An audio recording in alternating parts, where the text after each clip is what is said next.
negotiate a fair, and let me put this into these quotations, reasonable settlement. Thank you for coming today.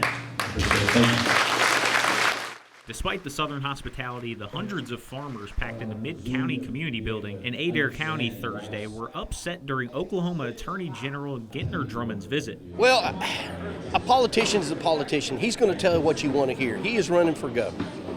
The facts are the facts, though. The facts are that the farmers and ranchers in this area, in this watershed, have done nothing wrong. Drummond spoke to the crowd before he went face-to-face with the farmers, answering any questions and concerns that they may have about their uncertain future. We've been doing everything right for 15 of those 20 years. The meeting comes weeks after a federal judge made a ruling in a more than 20-year lawsuit that found poultry companies, including Northwest Arkansas's, Tyson Foods, Cargill, and George's, contributed to high levels of phosphorus in the Illinois River watershed. The judge's ruling resulted in 6 figures worth of fines to the poultry companies and required them to put forth at least $10 million over the next 3 decades to support cleanup efforts. Drummond understands that these farmers may not have necessarily been satisfied with his answers on Thursday, but regardless, he wanted to be there to listen.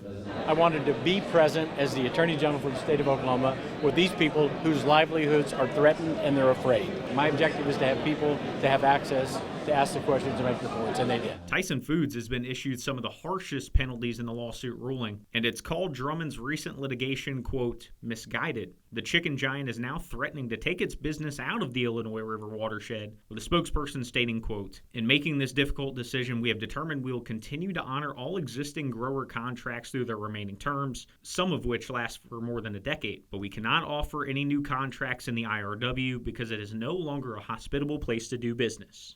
And as a result, some farmers who are contracted to raise and provide animals to these poultry companies known as integrators are at risk of losing their farms altogether as early as by the end of the year. I don't have a contract with an integrator. We don't get money. We don't have birds.